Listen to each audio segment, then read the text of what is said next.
and it's going to start storming here pretty soon. And so I put up the tarp on the back of the truck here. We'll go out and check it out here in a second. And what we're doing right now is we're actually lakeside. It's actually a pond. It's like a 2-acre pond that has Apache trout, wild rainbows, wild brown trout, and then also grayling, which is considered like a freshwater sailfish. They got this big old fin on the back of them, and they look like a trout, but this fin goes up like 5 inches. It's like a dinosaur fin. It's crazy. So we're going to be fishing for those while we're here. And if you look here, if we flip the camera around, you'll see this little stinker is in the truck topper. And the reason for that is she had to sleep in there last night. We got here real late. We got here right as the sun was going down.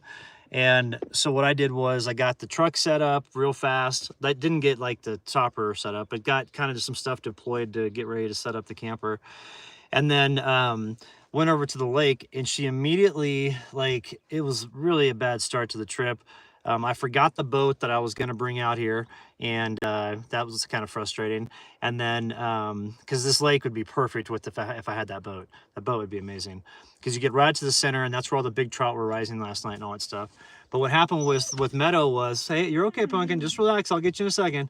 What happened with her is we got to the water's edge, and she immediately, like, she found this mouse and ate it. And then or no, actually that wasn't at the water's edge, that was here at the camp. She ate the mouse, threw it up inside the truck. Then we went over there. Hey, what's up, Almy? How's it going? Hooks and Hammocks, how you doing? We got Hector in the house. Then we went over to the lake, and she jumped in the water a bunch in the stinky mud, which was kind of frustrating, because I was trying to keep her out of it. What's up, Michael? Good morning.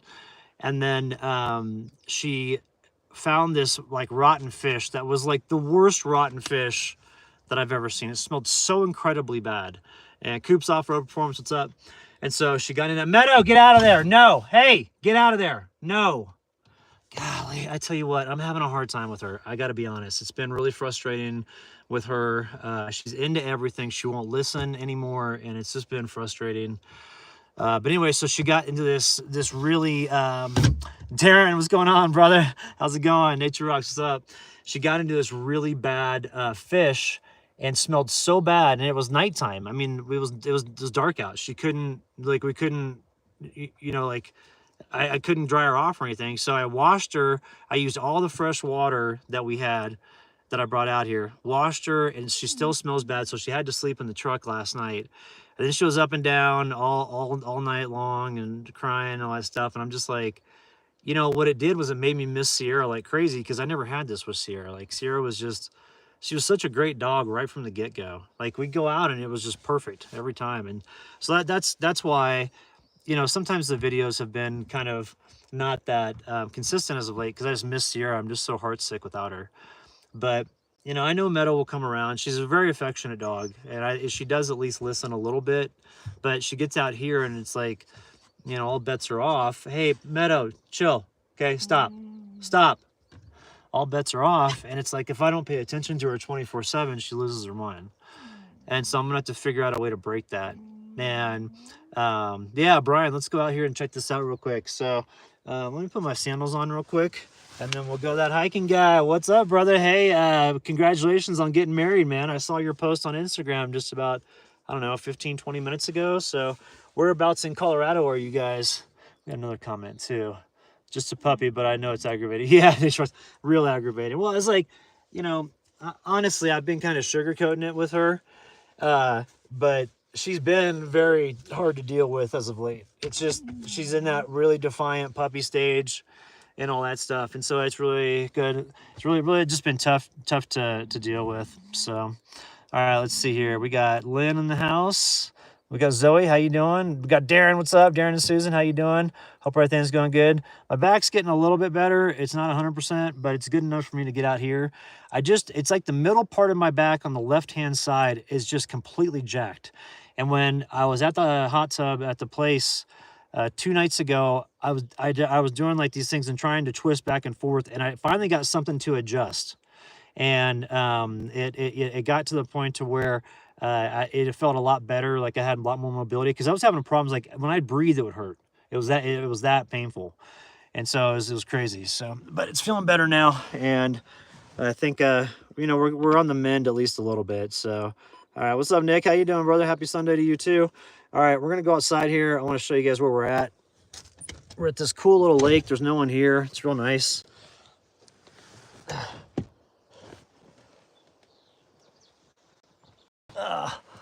All right, here we are. And so there's the little lake right over there. It's actually more of like a pond. And it's got Apache trout, grayling, rainbows, and browns, and they're all wild, which is awesome. So I'm really excited for that. So let's see here, Chris. You said we're getting married on Top Pike. Oh, nice, dude. That's cool, man. I used to go up there. That's a cool place. As she grows up, I see her extra energy saving your ass, my brother. Yeah, about that, Brian. Get PRP injections. What's PRP? I don't know what that is. Just let me know, and I'll look into it. So, but yeah, so this is camp right here. Let me flip it around here just to show you. This is what we're looking at as far as the setup today, and this is for like the week. So I'm hoping to make it out Jeep camping next weekend. Oh, that's cool, Paul. Hope you have fun with that, man. Yeah, I'm really liking it out here. This is a pretty remote area. Didn't seem like a whole lot of people were around when I came here yesterday, and I haven't seen anyone this morning. And you know, it's the weekend, it's still Sunday, so I imagine by Monday, you know, we won't see many people at all. But it was kind of cool. I was leaving this town, I was north of here. Once I got about 10 miles outside of town, I didn't see one person anywhere. And plasma rich platelets. Oh, okay, cool. I'll check into that. But I just see one person on the road, and there's Forest Service roads everywhere, peeling off left and right and going to all these cool places.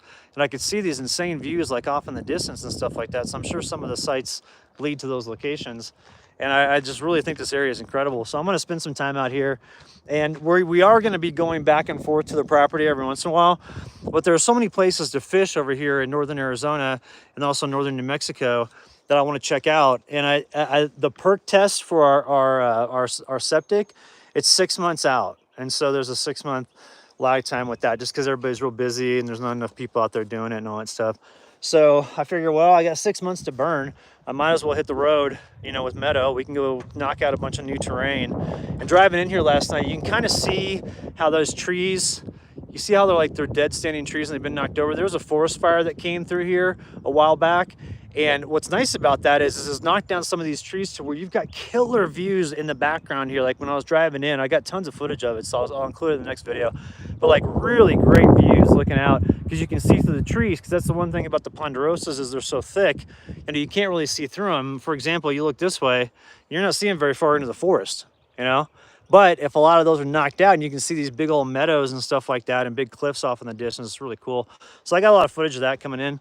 And Coops, you're asking how far I am. I'm about 5 hours from here. I'm right at the New Mexico Arizona border, and really great terrain over here. And like I said, not a whole lot of people. There's really not any population centers close. That's why. And then there's no cell service at all anywhere. Like for probably 2 hours or about an hour and a half to the south of here, and then all the way about an hour to the north. There's no cell reception anywhere. And so it's definitely a remote area. And so let's see, we had a question here. Sean, you were asking, afternoon, how's the weather? It's about 60 right now, and it's supposed to rain this morning. They said after 11 a.m. that there's supposed to be intermittent rain coming through. And so if that's the case, you know, it's 10 o'clock right now, or I guess 10:15. And then we're just going to hunker down. And then later on today at like 4:40, the barometric pressure is supposed to be really good for trout fishing. And so we're going to go hit it. And I did get 4 bites last night, but I'm using barbless hooks out here. And so it's, you know, it takes a little bit more effort to set them. And I was really actually paying attention to Meadow, because I was trying to make sure she wasn't getting into stuff, because she was starting to get real rambunctious. And so I wasn't paying attention. And when they'd hit, I'd be like, oh, I'd missed it. You know, I tried to snag it and it didn't work.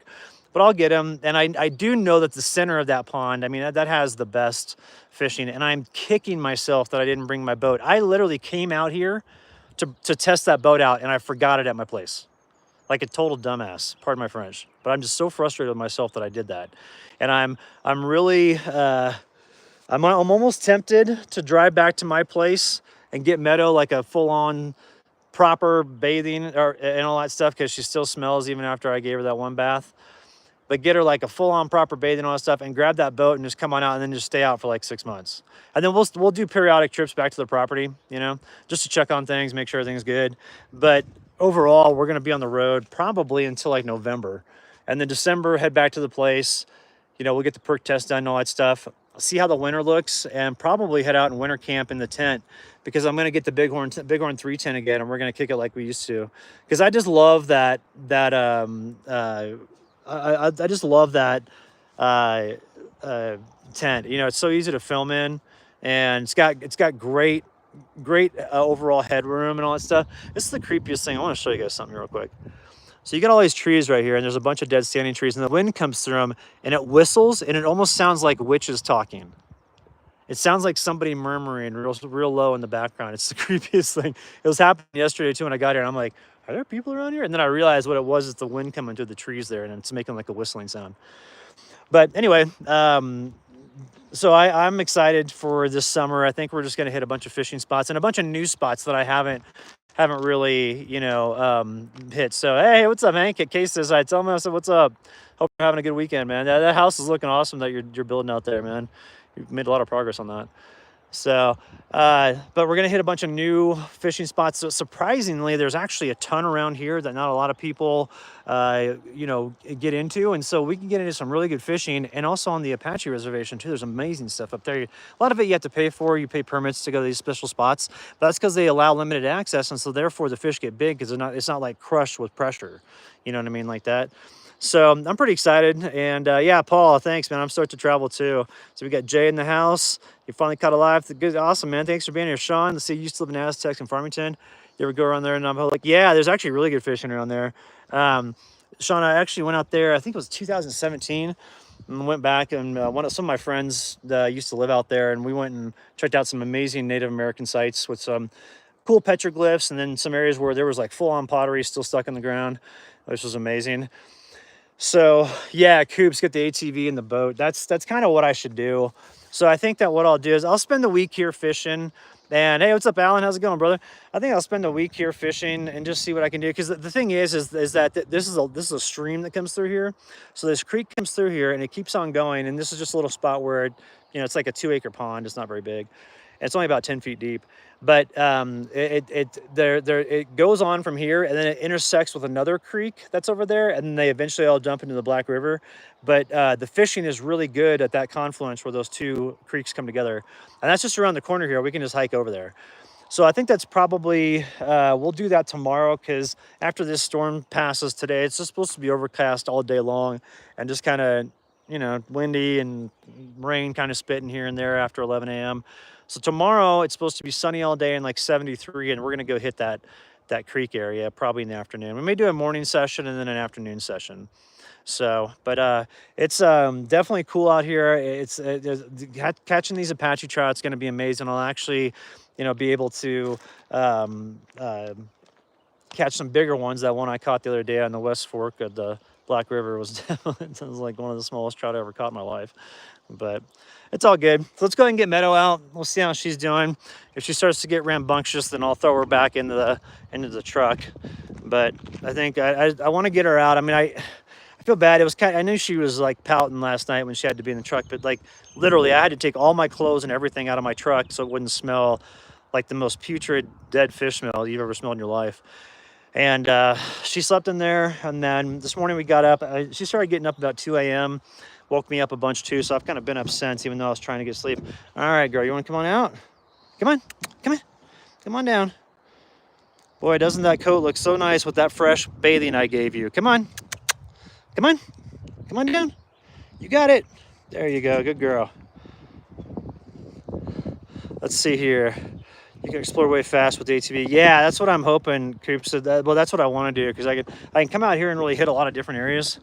And it seems to me like these high altitude roads around here, they kind of meander through, and sometimes they'll hit the creeks and they'll go away from the creek and they'll come back to the creek and all that stuff. And so it'd be nice to be able to get into these spots with an ATV, because then, you know, I wouldn't have to do so much hiking. But I do need to do hiking because I need to lose a little bit of weight. I ate too many cookies when my hand was messed up, and then also when I had COVID, and I just haven't worked out since. So here we got Meadow going to town over here. She's chasing the squirrels. That's her number one pastime when we're out here. That and finding extremely gross fish to get into.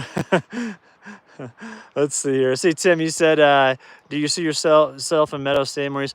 Well, not necessarily, because I also want to go fish the Sierras too, because there's so much, especially in the Eastern Sierras. That's not that far from me. And there's the most rare, there's the rarest trout in the country over there. It's the Paiute cutthroat. And it's over in certain areas. And there's like all these areas where there's like golden cut trout, and you got the Kern River, which is insane. And I could get into some amazing trout fishing over there. And that's not even from my place. I mean, I could hit the nearest places over in the Sierras on the east side, you know, like the southern east side. I can hit that within like 3.5 hours from my place. It's quicker than here. Here was 5 hours to get here. So, you know, that's something to think about and consider. But I do want to get a spot somewhere in the Southern Rockies so I can also have access to that fishing up there, and then I just bounce back and forth. And so what I'm thinking is this week by Wednesday, the barometric pressure is supposed to get like way wonky. Ah, Jay, that's cool, man. We'll have to hook up. That'd be cool to go fishing and stuff like that. Maybe we could do some camping and wheeling. But the barometric pressure is supposed to get really wonky, and we may go look at some land, you know, in northern New Mexico and southern Colorado, because there's some spots that I want to check out. Come on, Meadow, over here. Come on, sweetie, let's go this way. Come on, over here. Come here, girl. Let's see if she comes. Come on, girl. Meadow, over here. Come on. You gotta start paying attention. Come on. Let's get some milk. Come on. Let's get some treats. We're gonna put you back in the truck because I'm not gonna do this morning on our live stream. All right, come on, Pumpkin. Let's get some milk. All right, we're gonna bribe her with some milk, and then I'm gonna put her in the truck because she's not paying attention and she wants to go chase stuff, and I can't do that and also do a live stream and pay attention to comments and all that stuff. There's only so much multitasking I can do. Come on, let's get you some milk. Hang on one second. I'm gonna grab her some milk. All right, girl, we're gonna get you some milk. We'll go run around after the live stream, okay? We'll go run around once I'm done with this. So I got the lactose-free milk for her and all that stuff. All right, sweetie. There you go, sweet girl. All right. All right, hang on here. All right, there we go. We've got her in the truck. She's got her milk. She's happy. She thinks she's having a treat. And we're all good. So the goal is to get a spot over in either northern New Mexico or southern Colorado. And I had that spot last year in Jasper, but it just didn't work out. Hang on, I got to put the camera up here. I'm putting up the milk right now, so hang on one second, okay? But I had that spot in Jasper last year, which was great. Hey, what's up, Greg? How you doing, man? And unfortunately, that just didn't work out, and that's okay. I mean, I think that there's another spot that I want to be in that kind of supersedes that area. It opened me up to some clear terrain and be able to access some spots that just don't see people at all, which would be amazing. And it gets a lot of snow in the winter, you know, so do winter camping and all that stuff. And oh, by the way, check this out. I think I mentioned this in the last live stream, but I got a rocking chair, so I can like sit here at camp and rock back and forth when I get back from fishing and stuff like that. So it's like my grandpa chair now. And then if I bring over my little deal right there, I can use that as an ottoman. And then I'm living the high life out here, you know what I'm saying? But yeah, so that's kind of always been the goal though, is to get 2 properties and then to have it go, Metaglypto, yeah, I've got the Starlink out here, and it seems like, I mean, I did a speed test. It was like some of the fastest speeds I've ever received. So I'm got to get me paid of those flip-flops. I don't understand what that means. See, I'm Uncle Florida as rocking chair. I was impressed. Yeah, I love this thing, man. It's like you rock back and forth on it, and it works great. It's only $60 at REI, which I was pretty happy about.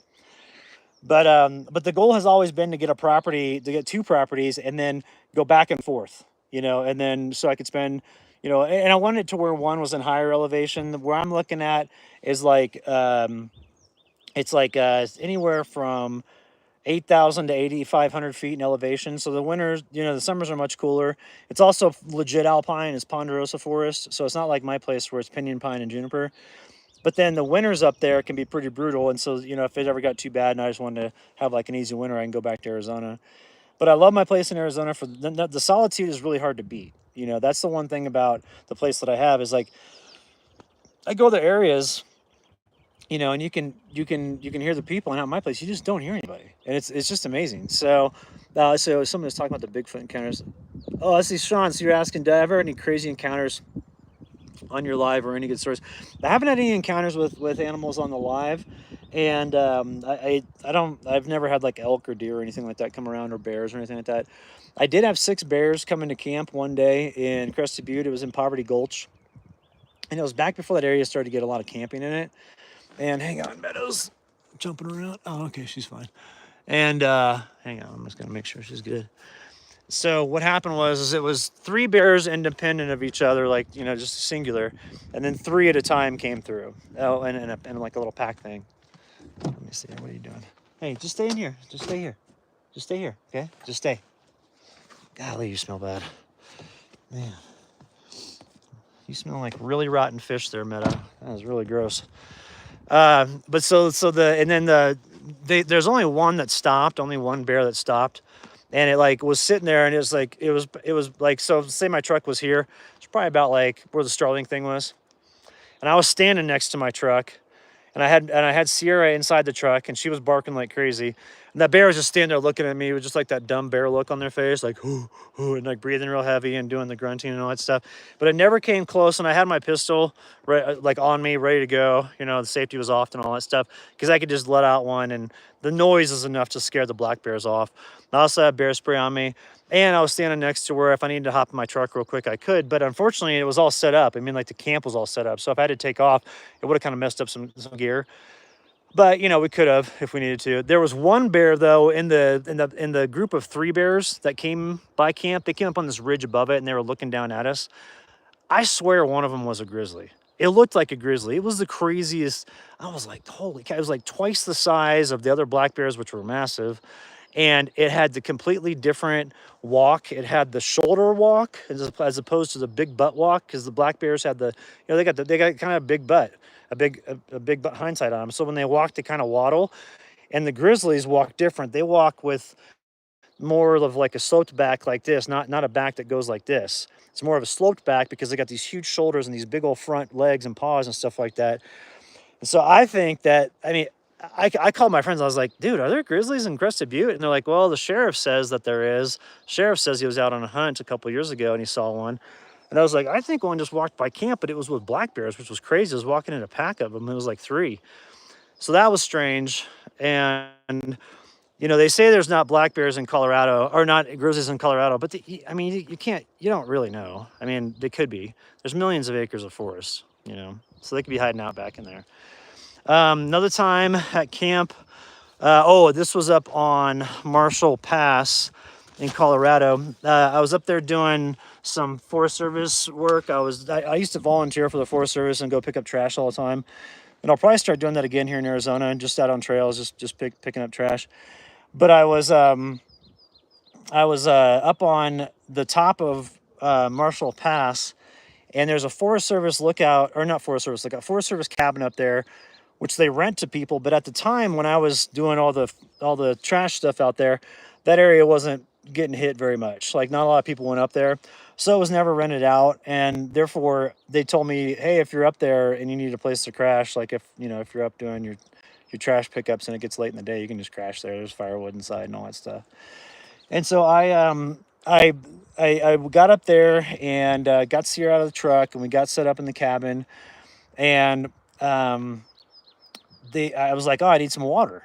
And so I was going to go get some water out of the back of my truck. So I got to the back of my truck here, and I dropped my tailgate, and I grabbed my water, and I filled up the water container, put the water back in there, shut the truck, walked around literally to right here, and there was a mountain lion standing right there.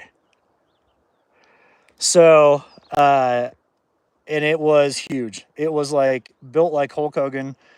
It was standing on its side. It was like this. It was like on the ground, like big old paw up in there like that, head down, this paw out like this, looking at me, and its shoulder muscles were massive. I mean, the arm muscles on this thing. And I was sitting there and I was just like, holy cow. I mean, it was a huge mountain lion. And it was just staring at me with that blank stare. Just like, it's almost like they're looking right through you. And I was sitting there and I'm like, there's nothing I can do. If that cat decides to come my way, I can't get out of the way fast enough and it's going to take me out. Like, and so I think it was just looking at me to be like, oh, am I gonna take this dude out or not, or what's going on? And then it kind of, it was about 5 seconds that it just stared. I mean, and it was just dead still. And it was just like, just sitting there. And it like stared at me for like 5, 10 seconds. I don't know. It seemed like an eternity. It probably wasn't very long. And then it just kind of looked away like this and took one tiny step and jumped up a 15-foot cliff and was gone. And I was like, holy cow. I mean, that cat was huge. And for it to be able to jump up that cliff with zero effort, just bing, you know, and I was like, it was probably a 200-pound cat, if I had to guess. The tail on it was like massive around, massive. Like, and it was as long as the lion, or as the mountain lion was, and I was just floored. So that was amazing.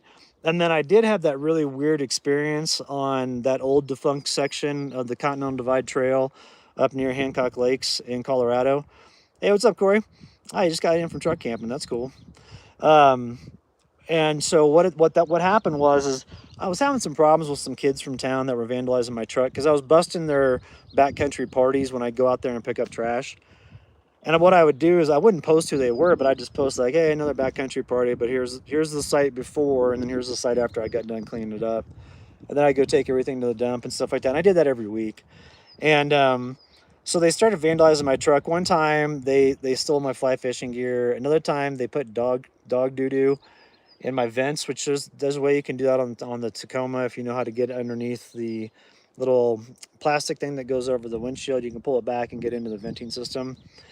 So that was really frustrating. And so we were at camp, and we were camping, like I said, next to that defunct section of the Continental Divide Trail. And we got out in the morning time, and it was really weird because we got out of the truck, and this area's always got a ton of birds that are chirping. And we got out of the truck, and it was dead silent. And I mean dead silent. There wasn't one bird chirping, no nothing. And Sierra's hair immediately on the back of her, on her back, just stood up. And I was like, oh, that's weird. But I didn't think much of it. I didn't think like, oh, you know, like something crazy is about to go down. I just thought like, oh, that's kind of, the things are kind of off this morning. And then from uphill, which is the Continental Divide Trail is up there about, I don't know, 50 yards uphill. So up there where the Continental Divide Trail is, all of a sudden these like bowling ball size stones came coming down towards our camp. Like they were thrown down. So it's like one would launch. Then I heard it going through the trees. So I'm like, what is that? And all of a sudden, you know, it landed within like 15, 20 feet of us. I'm thinking, okay, that's kind of weird. And then another one came. A total of 5 came down, and they were all, you know, like a little smaller than basketball size rocks. And I'm like, somebody's throwing those at us. And Sierra just kept on just super low growl, like looking at straight uphill, just fixated on this one site where these rocks were coming down. And there's a bunch of trees up there, so we couldn't see who was behind it. And so I grabbed Sierra and I put her in the truck, and I grabbed my .22 rifle, and I was like, I'm gonna go up here and have a talk with those kids, because I thought it was just the high school kids screwing with us.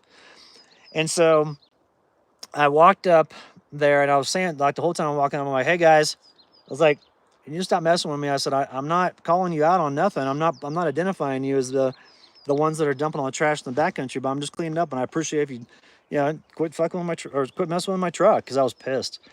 And I got up there, and right as I got about maybe 20 feet from where the trail levels out, it was real steep going up, I saw like a figure move, and I thought, oh yeah, it's them right there. They're running away. They're trying to get out of here. So I scurried up around the tree and got to the point to where I thought they were standing, and had, you know, they had moved on. And I looked down, and I see this black animal on 2 legs running through the forest as fast as I've ever seen any animal run through the forest. And I'm looking at it, and I'm like, what in the world is that? And I couldn't believe what I was seeing. And I was like, this area has so much deadfall because there's been a fire that's gone through there. and also pine beetle kill. So there's like a double whammy for the forest. So it's literally like toothpicks with all these trees, and they're massive trees. There's no way you can run through that thing at breakneck speed. No way. There's no way possible. A bear couldn't do it. I couldn't do it. I mean, you go through the like half a mile an hour just trying to pick your way through the mess. This animal was just running on top of it, just going and just like gone. And I was like, what in the hell did I just see? And so I don't know. I mean, the only thing I can think of is Bigfoot. I mean, but I don't know. Like, I don't know what it was. I don't know. I have no idea what that was.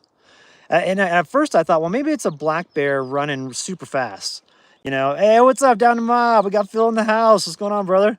Hey, dude, check it out. This is where I'm camping. I got a little pond right there, that 2-acre pond I was telling you about when I talked to you yesterday. Right here, and it's all dispersed camping, and there's no one around, and it's great. And there's that lake is full of fish, except I forgot to bring my boat, which is just the dumbest thing on the planet for me. Dave's camping adventure, how's it going? So, but anyway, so that was the creepiest thing that happened to me. And then I did have one experience one night that felt like paranormal. And what happened is that I was camping at this one area on this trailhead that was close to, it does not look like AZL. Yeah, I know. This is right here on the, dude, there's so many spots like this up here. You got to come up here and roll with me for a little bit. I'll show you some of these sites. There's no one around. Like like I drove down here yesterday, and then here it is Saturday afternoon. I get like 10 miles outside of town. There's not one person on the highway. There's Forest Service roads peeling off everywhere. There's all these streams back in here, and it's awesome. So definitely come out here and check this out with me. So it's cool to be right here and just walk right down there and fish. But the paranormal experience, I was at this trailhead, and I was camping in my truck. Excuse me, and that was back when I had the truck where I didn't have thanks Phil. Yeah, it's fun up here. There's a bunch of other spots I'll show you too. There's good stuff around here, but I had it to where I didn't have the slide out extension. What I had was I had the platform across there. What's up, Naj? I had a platform across there, and I slept diagonally, and then Sierra would sleep in the back, and I'd sleep in the front, kind of diagonally here. And I had it to where I could easily drop the tailgate and be out of my truck within like a minute, or within like 3 seconds. I would practice it and practice it and practice it, because I had the tailgate or the topper gate, and I still had the struts, the pressure struts attached to it, because I took those off a long time ago to make the slide out extension work better. But anyway, when the pressure things go up, you open it up, and then boom, you just roll out, and you're there. So so the ICANN Graham, yeah, you drove through Williams. Yeah, it's really cool up there. It's really pretty right now too. Everything's green. And so I was camping. It was at this deserted trailhead in the middle of nowhere. It was 3 o'clock in the morning. I was awake because, I don't know, I just kind of woke up, and I had been awake for like probably like 20 minutes or something like that. And I had the screen, like my head was literally right here. And so my screen was open, and so my head was right there, so I could hear everything that was going on, you know, outside of the truck. And all of a sudden I heard footsteps. Again, it was like sandy. You know, like it was about a little rocky and sandy on the ground around me. And so it's like, you know, when somebody walks on like gravel, you know, it has that sound like, whoosh, whoosh, whoosh, you know, you can hear it. So I heard these footsteps. So I immediately opened the tailgate, boom, dropped it out, and I got out of here in 1 second. And I at that point, I had been out on the road for so long that I slept with my headlamp on, because I have these BioLite headlamps that are real lightweight. You can't even tell you have them on. So I'd sleep with that on, so that way I could just immediately turn on my headlamp and not look for things, you know, in the dead of night, and when it's dark, and you know, sometimes you can't find your headlamp, you know. So I just would do that, and then I rolled out and I turned my headlamp on. And keep in mind, so I'm at about 10,000 feet, and I'm in this meadow, and for like 100 yards around me, like 100 yards radius or circumference around me, there's nothing. There are no trees. I'm in this massive meadow. The only tree is the one right next to my truck. And when I got out of the truck, I heard those footsteps, and it was literally right next to my truck there. When I got out of the truck, there was no one around. And it wasn't like it wasn't like I was halfway asleep or nothing like that. I was full on awake. And that happened, and that was crazy. And then I'd say like the other experience, somebody had reminded me of it in the comments here. Let's see, I think it was, let's see, what do we got here?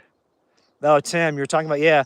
So we had this crazy lady over by Pagosa Springs. There's this community over there by Pagosa that doesn't want people to camp on the Forest Service land behind them. And so they always go up to this one camp area that has great views, and they give the people a super hard time. Well, I didn't know that. And this lady came walking up there, and Sierra was at camp with me, and she pulled out a gun and told me, if your dog gets close to me, I'm going to shoot it. And I was like, I'm just making breakfast. What the hell? I was like, what is going on here? And so I busted out my camera and started filming it. And that's when she started to chill out. She put her gun away and she started walking away. And I was like, why did you pull your gun on me? What is going on with you? What are you doing? You know that's a federal offense. You can't do this on public land. And I talked to the cops out there in Pagosa, and I was really disappointed in them because I showed them the video. I showed her walking away, and she was being a total pain in the ass when I walked away, being super rude about stuff. So I'm like, you can't camp here. And I was like, it's public land. You can't call that, you know? And that's one thing about Colorado is some of the areas have gotten real aggressive lately. But anyway, so I sent the video to the cops and I filed a complaint and everything. And they're like, well, unless you have her actually on camera pointing the gun at you, we can't do anything about it. I'm like, awesome. I'm like, thanks for keeping the place safe. That's wonderful. I did have a gal call me back that was a police officer from there, and she asked me if I could provide more information, and I did. And then she said, we're having a problem with that community. So she gave me the background on it. And she said, all these people that live in that community don't want anybody going to the Forest Service or the forest area behind them. And that's totally not their call. They can't do that. And so she was cool because she gave me some insight into it. But she told me, she goes, if you come around here, she told me some other places to camp. She goes, if you come around here, go to these other spots, you won't have to worry about these people. She goes, they're literally crazy. And she goes, we're trying to figure out what we can do legally to rein them in. She goes, but you know, it's just they're just nonstop with this stuff. So, you know, so I just stay away from that area. So that was crazy too. But I full on, I mean, I had my gun on me too. And if that lady pulled out her gun again, I wasn't going to let her shoot Sierra. So, you know, and then if she would have raised it at all, I would have shot her. So I'm not going to put up with that crap, you know, because people are crazy nowadays. And I don't know what it is with the whole gun thing. I think what it is a lot of people haven't gone through any gun safety classes, and they don't really realize until you're taught, like, you know, hey, you can't just pull a gun on someone if you feel threatened or whatever. I mean, like, you know, there's different consequences that come with it. You know, it's not just the same as, like, you know, giving somebody a push and saying, hey, go away. I mean, you pull a gun on someone and point it at them, that's a whole different ball game. And you learn about all that stuff when you go through gun safety. And also, too, you learn how to operate a gun in a safe manner. And I think that's important to do, especially somebody who doesn't know how to operate a gun. Because this gal, she didn't know how to operate a gun at all. She had a revolver. She pulled it out, and she's pointing it all over the place. And, you get your dog away from me, da, da, da. And I could tell that she was legitimately crazy. And I was just like, you know, I don't need to have it to where my dog gets taken out by some crazy woman in the forest that thinks that, you know, she's got the rights to shoot anybody or anything that comes close to her. Like, it's just, she was just nuts, you know. But unfortunately, a lot of people are kind of off their rocker these days. So that's why I love coming out to areas like this. They're in the middle of nowhere because you don't have to deal with that crap. You know, I haven't seen anybody at all. There was one guy that was leaving when I was coming, but he was at the beginning of the trailhead over there, so he could have gone to another area. But he was cool, and he had a nice rig, so, you know, he said hellos and all that stuff. But coming out here is nice because then, like, you know, you get far enough away from those people, and you just kind of, it just makes it to where those chances of someone coming up on you and being absolutely maniacal, it just minimizes that, you know. So sometimes the crazy person will look in your eyes and decide to walk away. Yeah. So yeah, I can't grab. The farther out, the better. And plus, too, I like it because the terrain is more natural. I mean, if you look around here, obviously this campsite has, you know, it's been used. It's got like a hard, what they call it, like a hardened fire ring that's been here for a while. So it's considered like a hardened campground. But if you look around, the only other road is the one that goes over to the lake there, and then there's another little dispersed campsite that's up around the corner. So. No, Sean, she didn't say that Sierra bit her. She said, your dog looks mean. And Sierra was jumping up and down like happy. You know, like Sierra used to always, like, you know, be like super stoked and all that stuff. And so what it was is she's just crazy. She was just crazy. So Sally, yeah, it's real nice here. It's real pretty. We're at about 9,300 feet. Actually, well, I don't want to check because I might actually can disrupt the live stream. I think we're like at 9,300 feet or something like that. And so it's really, really, really beautiful. What I like is that it's getting warm enough now to where, let's see if we can see it over here. Yeah, there's some flowers over here. These are like the yellow ones. But all these high altitude flowers start blooming, and it'll cover everything here soon. It's just starting to go. Then you can see, like, let's see, where's some other ones? You got like some orange ones too. Right in there, and So it's real pretty. I don't know if you can hear that. That's that. Do you guys hear that? The whistling through the trees? It almost sounds like words.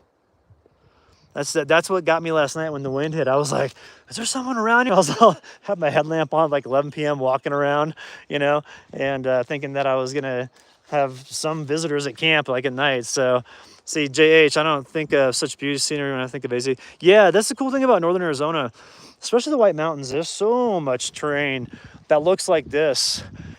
And what's cool about it is that it melts it like basically opens up a little bit earlier than Colorado, because Colorado's higher in elevation, and it stays locked in until about, I would say, latter part of May. And so this area actually by like March you can start accessing it, which is pretty awesome.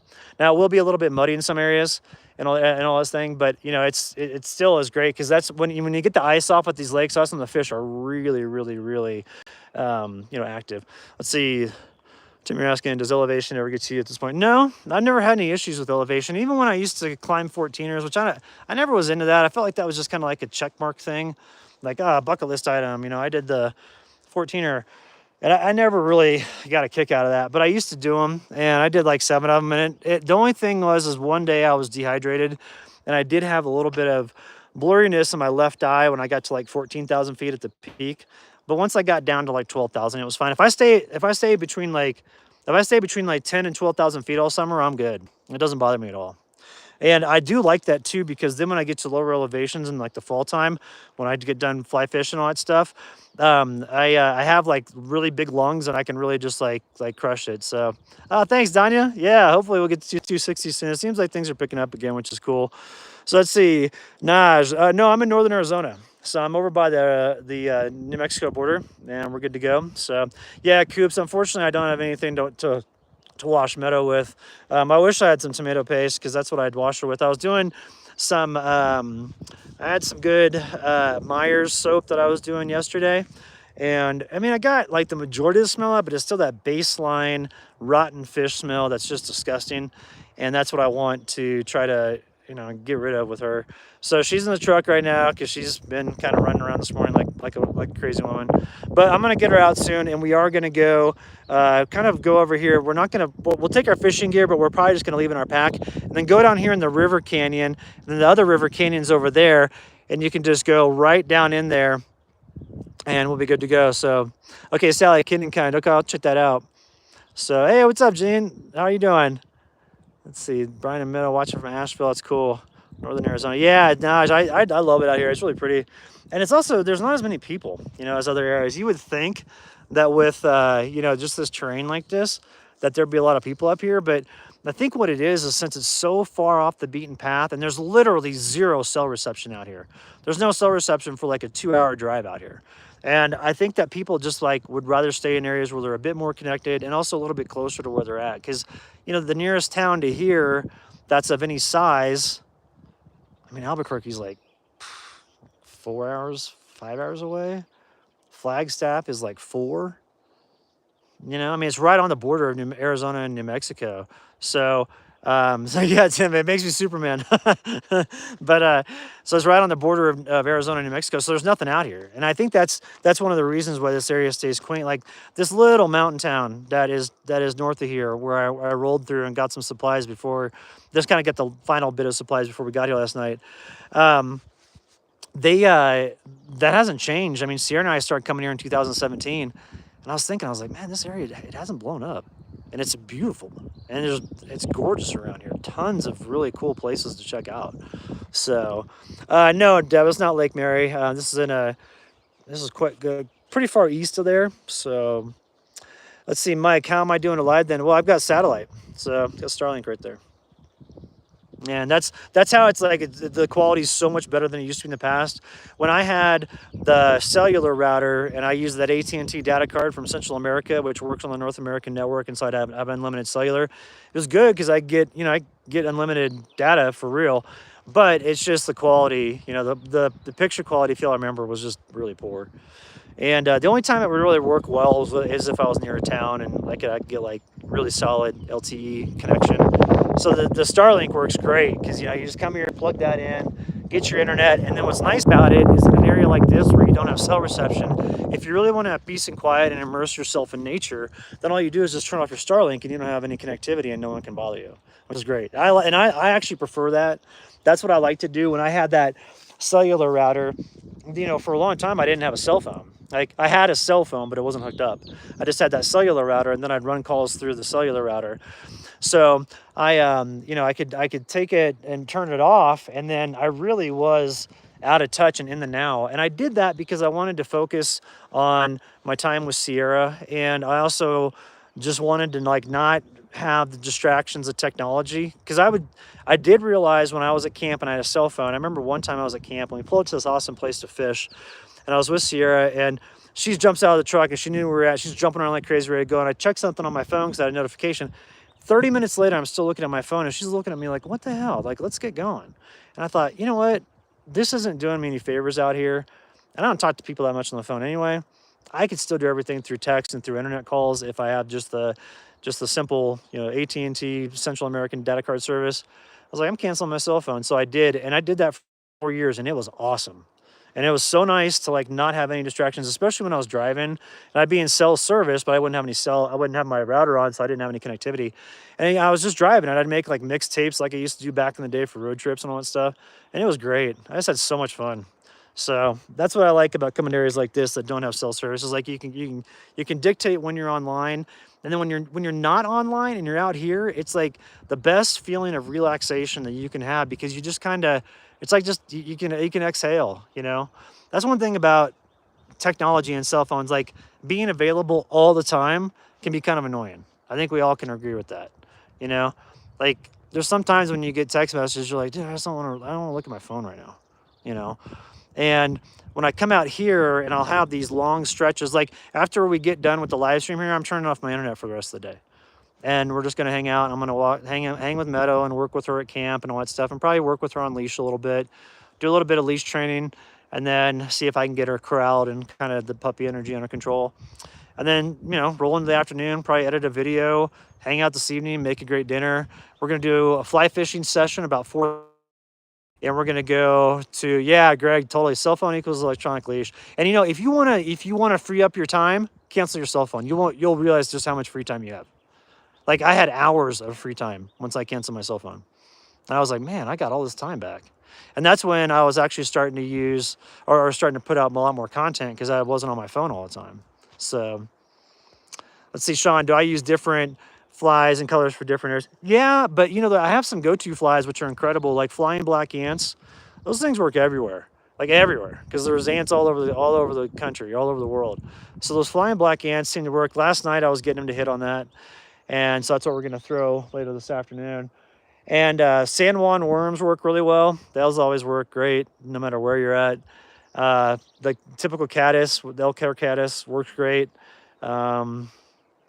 Those I'd say I kind of go with those 3 just on my main part of summer. Then when I get into fall, I start using more hopper patterns, like grasshopper patterns and stuff like that. And then the wintertime, like bead heads, things of that nature. And then springtime's kind of tough fishing, because with the runoff, it makes the water go so fast that sometimes you throw a fly in there, it's just gone, And so, but anyway, let's see. Smarty pants phones are great when you're waiting. Yeah, that's true. So anyway, but yeah, it's so I'm gonna plan on being out here for like a week, and then I'll figure out, maybe I'll roll back to my place and go grab that little boat, because I want to just kind of just roam for the rest of the summer. Since we had that 6-month period of waiting before we get our perk test for our septic, and then once that's done, then I can get the ball rolling with the rest of the tiny house build at my place, and we'll be good to go. So. But other than that, I've been filming a bunch. Filmed this morning, filmed all yesterday. So should have a video for you tomorrow morning. And I might have it for you later tonight. It kind of depends on how editing goes. And we're supposed to get this rain. It looks like it's kind of starting to come in, these clouds. These rain clouds are starting to kind of come into camp. So we'll see how that plays out. And then I also started thinking too, while I'm out here in all these cool places, I'm going to be live streaming a lot going forward. And as long as we've got some time in the day, whether it's morning time or evening, like in a week's time, I might do 5 live streams. So I'm just going to keep doing these live streams and keep bringing you all along with me. And just show you all the cool terrain we're at, because we're going to go to a bunch of different spots too. But for this week, we are parking it here. And this morning we woke up and there were elk right in our meadow here, which was really cool.